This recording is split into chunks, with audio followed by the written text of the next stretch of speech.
Hey guys, welcome back. I'm Jeb Smith, and in today's video, we're going to discuss contingencies when buying a home. More specifically, we're going to discuss the appraisal contingency in a little bit more detail. Should you remove it when making an offer to make your offer look more enticing?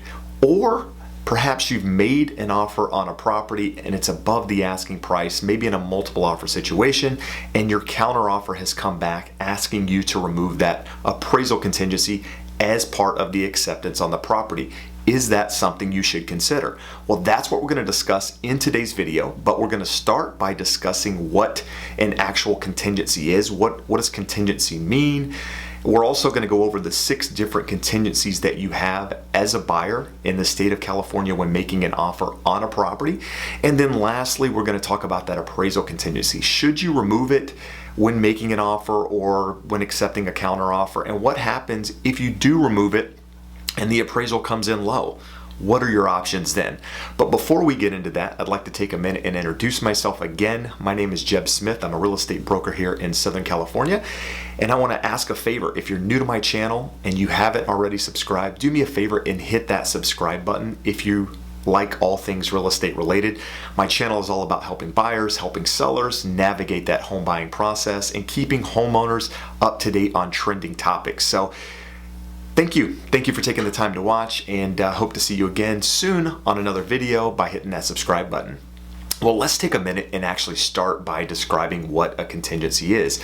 A contingency when buying a property is essentially a walk-away clause. It gives you an out for whatever that contingency is when buying a property. Now, let's take the appraisal, for example, as that's what the video is kind of about for the most part, but it's also about contingencies. But when the appraisal doesn't come in at value, you essentially have that contingency in place on the contract to allow you to back out because the property didn't appraise at the right value. So that gives you an out to back out of the contract. Now, keep in mind there are 5 other contingencies that you have when buying a property in the state of California, as long as you don't waive them. And all of these contingencies give you an opportunity to back out of the contract without risking your earnest money deposit. That's why they're there. They're there to protect you as the buyer and protect your money that is currently sitting in escrow that you put up as a good faith when putting in your offer to purchase the property. So as long as you have contingencies in place, your deposit should never be at risk.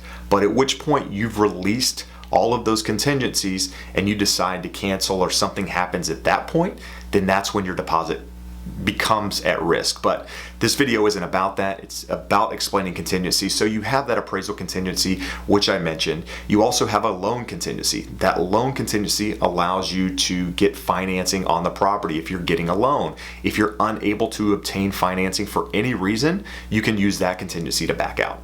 You also have a home inspection contingency. That allows you to do a home inspection on the property. Any inspection for that matter. Could be a sewer inspection, could be any type of inspection on the property, at which point items come back.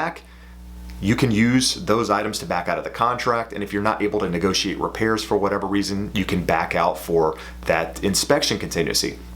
If the property's in a homeowners association, there's HOA docs. That's one of the contingencies. You have the ability to review those homeowners association docs to make sure that you're okay with the community regulations, the rules and regulations of that community. That's another contingency that you can use to back out of the property.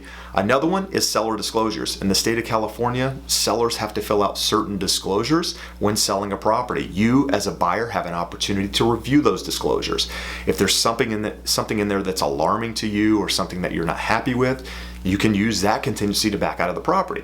And then you also have the title of the property, the prelim. You can actually review the title report of the property. If there's any existing liens on the property that can't be removed or any easements or anything like that you're not okay with, you can use that contingency to back out of the property. So you have a lot of ways to back out of the property, but there comes the case that in some markets, like we're experiencing right now here in Southern California, there are certain price points that are hot price points. And that seems to be under the $800,000 price point in our market. And what's happening in those markets, we're receiving multiple offers on a lot of those properties. In some cases, 10, 15 offers, some cases more in agents I've talked to. And what happens is even if the property is priced correctly, what we're starting to see is offers well above the asking price, because buyers are panicking that they're going to miss out on an opportunity to own a home, and they're willing to pay more for that property in order to get their offer accepted. And so what we're starting to see is buyers come in releasing contingencies before the offer is even accepted. So they're saying, hey, I'm willing to purchase this property, but I'm going to waive the appraisal contingency. I'm going to waive the loan contingency. And that's what we're going to discuss today. Is it smart to waive those contingencies? Should you waive those contingencies if you're in a multiple offer situation and you're trying to get your offer accepted?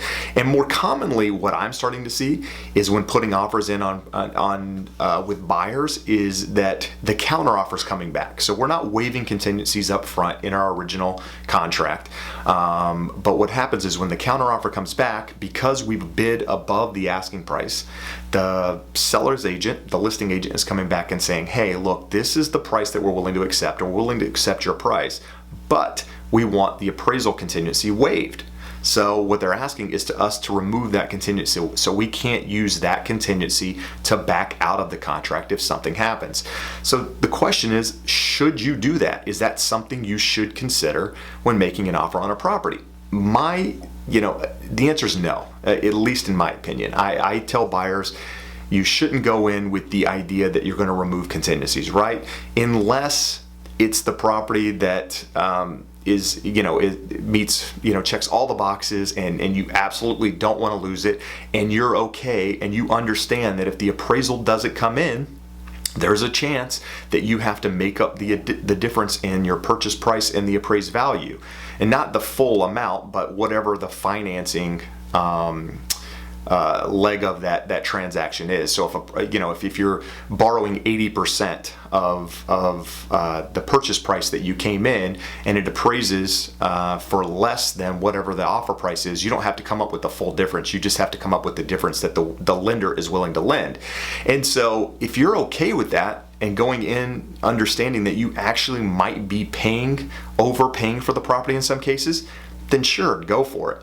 But you just have to understand that it's not the best move, especially in a market like we're in right now. So we've been on an upward trend since 2012. The market's essentially gone up 5 to 7% almost year after year.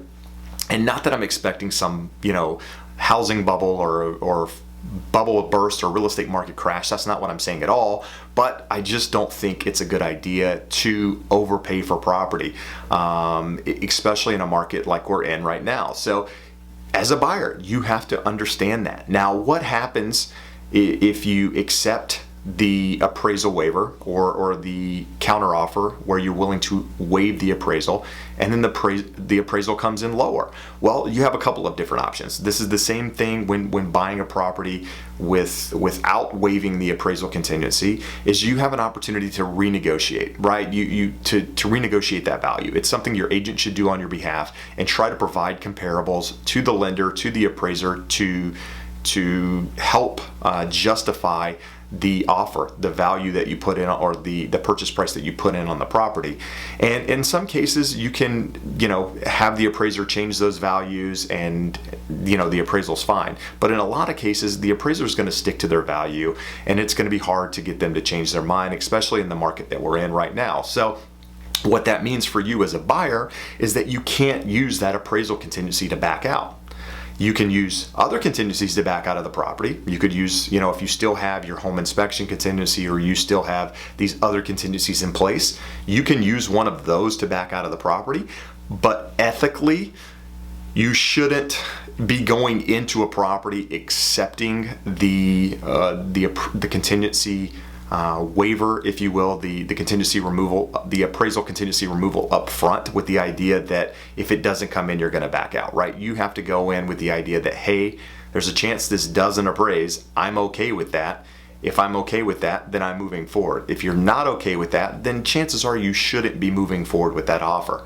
Now, can you use another contingency to back out, even if the appraisal comes in low?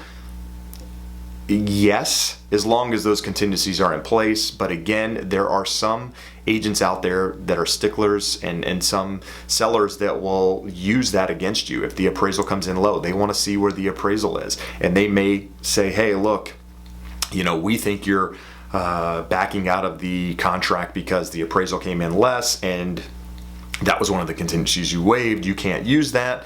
So you've got to be able to justify the reason that you're backing out of the contract and not use that appraisal.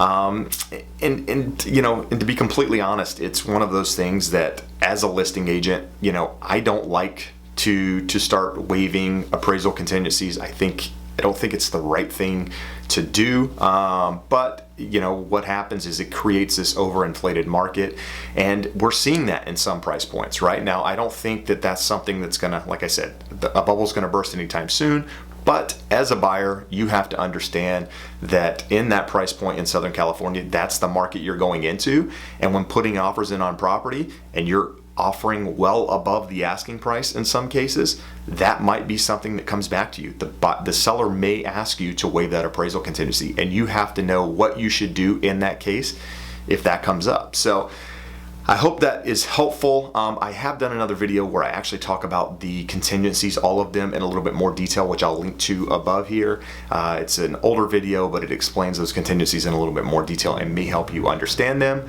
But as always, I appreciate you taking the time to watch. Now, if there's a question about the video or something specifically, do me a favor, comment below. I'm happy to address those and get back to you. But if there's another topic you want me to touch on related to this or anything real estate related, do me a favor and put that in the description or in the comments below as well, and I'll be sure to get that video out as well. So anyhow, I appreciate you taking the time to watch. I appreciate your support, and we'll see you again soon. Have an awesome day. Bye-bye.